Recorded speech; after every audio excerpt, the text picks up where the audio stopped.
आज आषाढी एकादशीचा सोहळा पंढरपुरात साजरा होतोय। विठ्ठल नामाच्या गजरात आणि लाखो भक्तांच्या उपस्थितीत पंढरपूरच्या विठ्ठल रुक्मिणी मंदिरात आषाढी एकादशीची शासकीय महापूजा मुख्यमंत्री देवेंद्र फडणवीस आणि अमृता फडणवीस यांच्या हस्ते संपन्न झाली। मध्यरात्री 3:05 पारंपरिक पूजा संपन्न झाली। या पूजेदरम्यान विठ्ठलाच्या मूर्तीला दुग्धाभिषेक करण्यात आला। त्यानंतर मुख्यमंत्र्यांनी आणलेला खास पोशाख विठ्ठलाला परिधान करण्यात आला। यानंतर विठ्ठलाची आणि रुक्मिणी मातेची आरती ही मुख्यमंत्र्यांच्या हस्ते करण्यात आली।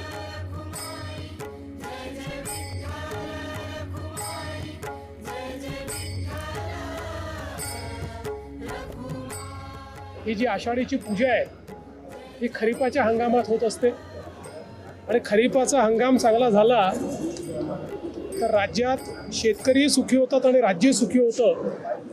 आणि म्हणून मी सातत्याने हीच मागणी पांडुरंगांना करतो की राज्यामध्ये चांगला पाऊस व्हावा आणि शेतकऱ्यांना दिलासा मिळावा, शेती चांगली पिकावी आणि शेतकऱ्यांच्या जीवनामध्ये त्या ठिकाणी आनंद यावा अशी मागणी असते।